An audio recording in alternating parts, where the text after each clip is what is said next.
triggers you. Work on your weaknesses, work on your strengths, work on those things that really make you strong as a strong manifesting being. Because we're all manifesting. We have the DNA of the creator. Right? Since we all create an image of God, right? We have the DNA of the creator, meaning we're able to create. That's why we have the power of the word, the power of the intention, because we are powerful beings. Okay? And with low magic, they're calling it manifesting.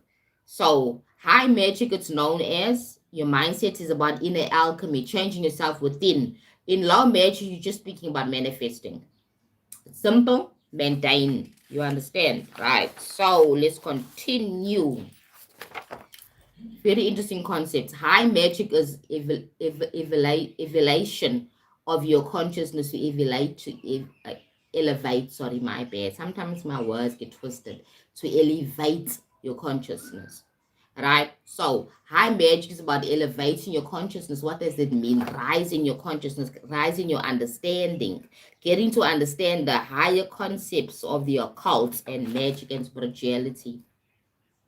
Okay, so high magic is about elevating your consciousness, your intuition, expanding your intuition, understanding how to connect with your intuition and your inner power. High magic is about inner power. It's not about the mundane, right? Then low magic is to anchor those energies into physical world. Okay, now low magic is about bringing those energies into the physical world. You want to have the new money, that lots of money. You want to have the new job. You want to anchor it in. What can you do? There's certain things you can do. Now remember that everything, no matter if you're doing low magic or high magic, has to go with action. Because we are in the physical world, we need to do something physically as well to move our vessel to actually create this thing, right?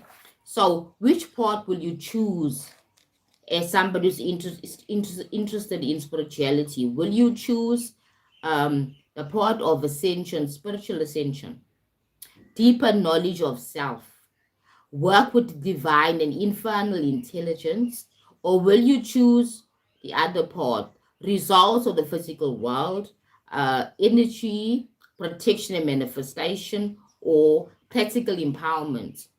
Remember I said that high magic is more long term. It's about fixing the cause. You are the cause of your life. High magic is about fixing the cause of your life. You the one that's creating everything. You the one that's manifesting everything. And then low magic is about you just manifesting, getting the thing into the physical reality, right? And the means that you get there, you're not really thinking about you, the source. If your source is polluted with fears, with this, with inability to love yourself, lack of knowing yourself, suppressing your weaknesses and your shadows, right? So how do you manifest accurately if you don't sort yourself out? You have to sort yourself out for you to manifest more accurately in life, to have a better life experience, to be more on point, right? And more successful with your magical work, even your prayer. When you're praying for God to help you, do you really believe that God will even help you? Do you even feel worthy of their help? As I'm talking about those shadows, are you addressing those shadows? Right? And I can see that people say, oh, there's no God. There's no God. Why is there so much suffering in this world? But suffering is part of the human experience. Without suffering, you cannot have joy and love and happiness. You have to have the suffering. It comes with the whole program.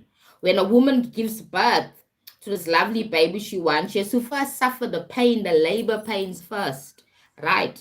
When a man wants to have money or even start a business, whatever, he has to do certain things. He has to temporarily suffer to get what you want. You get my point? He has to get up in the morning, every morning, and do what he needs to do to get that thing in his life, because that's what this life comes with, the suffering as well, with the happiness and the joy and love, right? But it comes together because we are here having a dual experience, and it's no use denying suffering and pain and trying to suppress it when it is part of life. The question is, what are you doing with that suffering? What are you learning from your suffering and your challenges and your pain?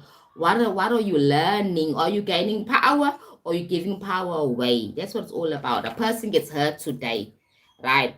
Like for example, I had an injury at the age of 18. I became physically impaired.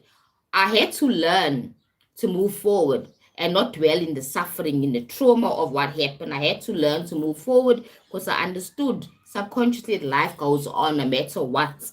Right? As I said, you have to take that thing, that suffering experience, and do something positive with it and not dwell on it and then like fall into depression.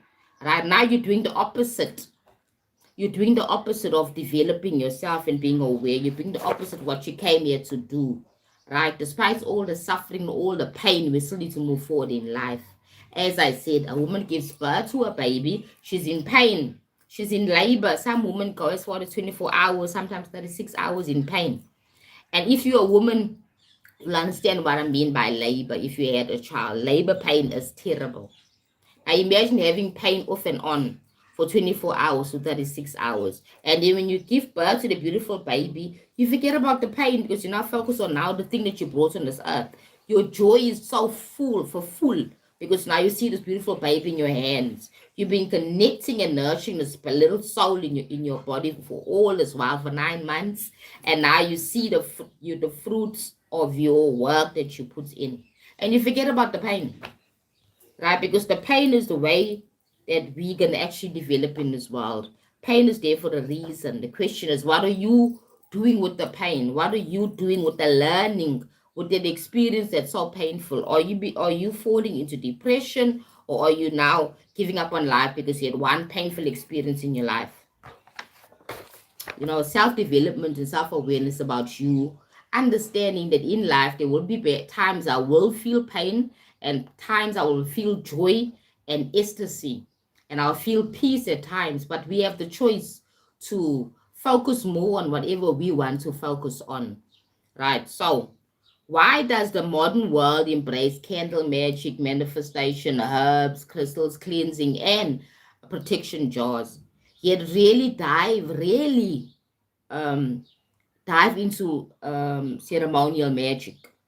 Right? Number one, I believe that because it's more dedication, more intention, and focus when to do ceremonial magic. Because ceremonial magic means I need to focus on myself. I need to be disciplined. Every certain time of the moon cycle, I need to do a certain thing. I need to show up. I need to keep my spiritual table clean. I need to keep myself clean. I need to make sure that I'm eating the right frequency types of food. Ceremonial magic is hectic because it's in depth. A lot of things that you have to actually get involved in. Okay, so a lot of magic is fast, tangible results, and it's fast. People want quick fixes, quick shifts, more money, better relationship, but they're not willing to work on that relationship, not willing to work on themselves, not willing to take ownership. Taking ownership is part of high magic, right? Protection. You want the instant protection, and yet you are putting your body into dark practices like drinking alcohol all the time, going to nightclubs to low frequencies and stuff like that. But you want protection. You come home, you want to do protection practices, but at the same time you are doing things that are not of protection, actually opening your energies to low frequencies. Right. Remember, my channel is all about spirituality, self-awareness, and self-development. Right. So magic is part of it because we are magical beings. Magic concepts should be kept away from the entertainment. It's not on entertainment, and it's not like woo wah supernatural stuff.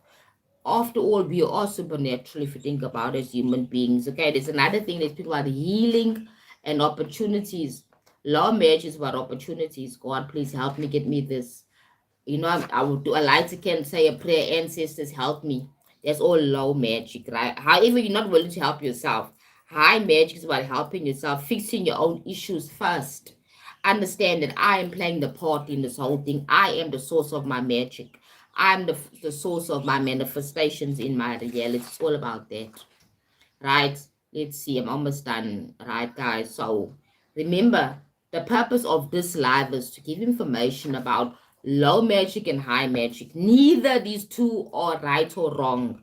Neither these two are more superior than the other. However, there is a concept where I'm saying, and I believe that high magic is all about you taking ownership of your own life experience,